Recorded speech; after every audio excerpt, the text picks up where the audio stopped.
BRS నేతలు tapping ఆపలేదు అంటూ పొంగులేటి శ్రీనివాసరెడ్డి బాంబేల్చిండు. బీఆర్ఎస్ నేతలు ట్యాపింగ్ ఆపలేదు అంటున్నప్పుడు మరి మీరు 2 సంవత్సరాలు దాటుతా ఉంది మీ ప్రభుత్వం వచ్చి ఏం పీకుతున్నారని మేము అడుగుతున్నాం. ఏం పీకి కట్టలు కడుతున్నాం మేము అడుగుతున్నాం. సిగ్గుండాలి కదా ఈ మాట మాట్లాడడానికి. ఒక ప్రైవేట్గా ఫోన్ ట్యాపింగ్ జరుగుతూ ఉంది అంటే అది ఒక మంత్రి స్వయాన చెప్తున్నానంటే అసలు మీ హోంశాఖ ఏం చేస్తుంది, మీరేం చేస్తున్నారు, మీ ఇంటెలిజెన్స్ విభాగం ఏం చేస్తుంది, మీరు పాలన సరిగా చేస్తున్నారంటే అది చేతగాట్లే. ఏమైనా ధరని పోయి ఏమైనా భూభార తీసుకొచ్చి ఏమైనా ప్రజల సమస్యలు ఏమైనా పరిష్కరించడం అది లేదా, ఏమన్నా రైతు బంధు వేస్తున్నట్టు అది లేదా, ఏమైనా అభివృద్ధి కార్యక్రమాలు చేస్తున్నట్టు అది లేదా.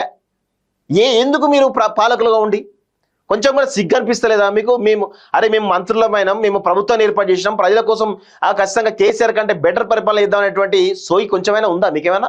ఏది లేదు. ఏదో 2-3 స్కీమ్లు ఇవ్వాలి, వాటి పేరు చెప్పుకొని పబ్బం గడపాలి, ఇదే తప్ప ఉందా? ఇప్పుడు రెవెన్యూ శాఖ మంత్రి పొంగులేటి శ్రీనివాసరెడ్డి కదా, ధరణి దరిద్రాలని చెప్పేసి పెద్ద ఎత్తున ప్రచారం జరిగింది కదా. ధరణిలో లోపాలన్న విషయం అందరికీ తెలుసు కదా. ధరణి పోయి భూభారతి తీసుకురాలని చెప్పేసి ఉన్న అప్లికేషన్ తీసుకొచ్చేసి మళ్ళీ దందాలు స్టార్ట్ చేసారు వీళ్ళు. గింత దారుణంగా ఉన్న పరిస్థితి. అది ఎంత దుర్మార్గం చూడండి ఒకసారి. పాత అలవాటును వారు ఇప్పటికీ కొనసాగిస్తున్నారు. విదేశాల నుంచి తెచ్చినటువంటి పరికరాలు దాచిపెట్టి ట్యాపింగ్, అవి ఏ ఫామ్ హౌస్ లో ఉన్నా గుర్తిస్తాం, వారిని శిక్షిస్తాం. ఓటు వేయమని ఉద్యోగులు అడిగితే తప్పేంటి? పురపాలికల్లోనూ ప్రజలు కాంగ్రెస్ కే పట్టం కడతారు. రెవెన్యూ శాఖ మంత్రి పొంగులేటి శ్రీనివాసరెడ్డి అంటూ చూస్తా ఉన్నాం. విదేశాల నుంచి తెచ్చిన పరికరాలు దాచిపెట్టి ట్యాపింగ్, అవి ఏ ఫామ్ హౌస్ లో ఉన్నా గుర్తిస్తాం, శిక్షిస్తామని అంటున్నారు కదా. సిగ్గుపడు పొంగులేటి శ్రీనివాసరెడ్డి, లేకపోతే మీ బాస్ రేవంత్ రెడ్డి, ఇద్దరు సిగ్గుపడాలి.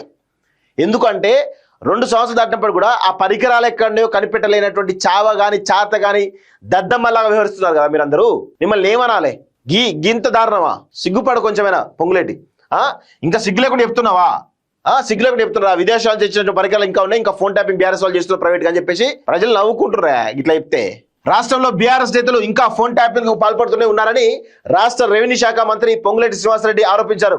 ఫోన్ ట్యాపింగ్ కు వాడుతున్నటువంటి పరికరాలు ఏ తోటల్లో ఫామ్ హౌస్ లో ఉన్నా గుర్తించి బాధ్యతలు కఠినంగా శిక్షిస్తామని చెప్పారు. మంగళవారం ఆయన ఖమ్మంలో ఏర్పాటు చేసిన విలేకరుల సమావేశంలో మాట్లాడారు. బీఆర్ఎస్ నేతలు వద్దిరాజు రవిచంద్ర, తాత మధుసూదన్, కందాల ఉపేందర్ రెడ్డి తదితరులు తనపై చేసిన ఆరోపణల మీద మంత్రి పొంగులేటి ఘాటుగా స్పందించారంటూ చూస్తా ఉన్నాం. అయ్యయ్యో, అది పరిస్థితి.